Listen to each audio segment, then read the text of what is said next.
West Side Story opens on a gang of youths, the Jets, strutting their stuff on the mean streets of New York's Upper West Side. They soon encounter a rival gang of recently arrived Puerto Ricans, the Sharks, and a fight breaks out that will set up the entire tragedy to come.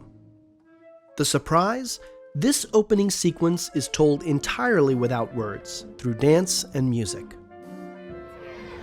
We are at 110th between 2nd and 3rd in the area known as El Barrio or East Harlem, predominantly Latino area, where one of the locations where they actually shot a section of the film West Side Story. It's the only section in the film that was done on location, and it was here in this little park that you see right here. In fact, you can see those buildings in the background. You can identify them in some of the shots of the prologue in the film. The choreography of West Side Story was developed by Jerome Robbins, who was already well known for his many successes in ballet and musical theater. But the challenge with West Side Story was different. How to translate the tensions and violence of feuding street gangs into movements that would convey the story in a way that was authentic and compelling. Robbins was a brilliant stager. He could do staging.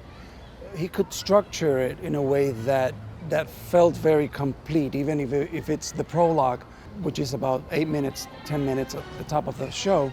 It has a life of its own almost. You can show it by itself, and it's a very clear story. The task was to let us know at the top of the show that where we were, when, who were the protagonists, what was at stake, what gets almost taken away, what gets threatened, who's threatening whom, who's growing in presence, and there's no language yet, except for a few shouts, but it's the music and the language of dance.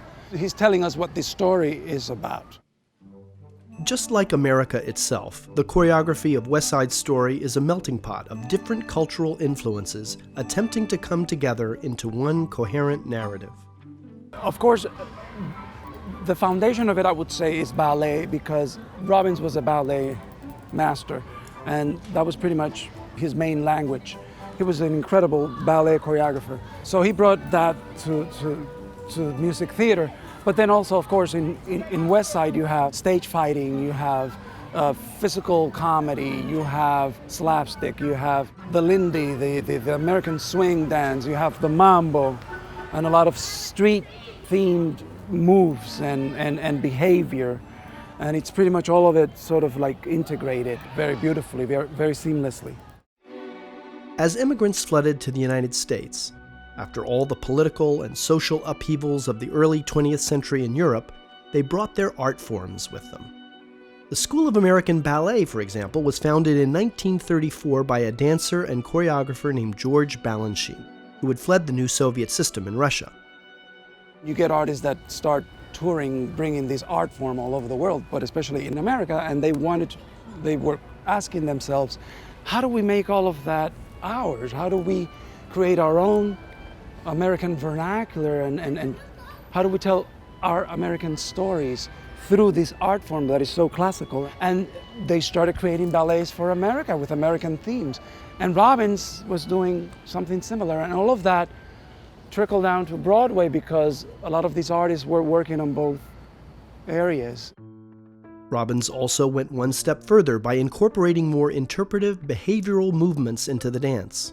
At the end of the day, it always came back to how best to tell the story, and these movements allowed him extra leeway in expressing the tensions of the plot and the raw energy of youth.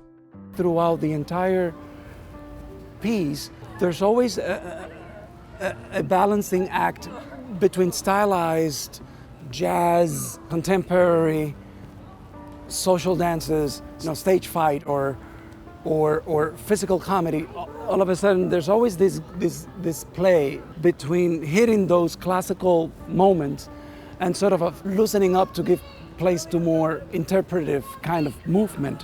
Whatever he could put together that expresses the most clear human emotions and whatever is happening in the story.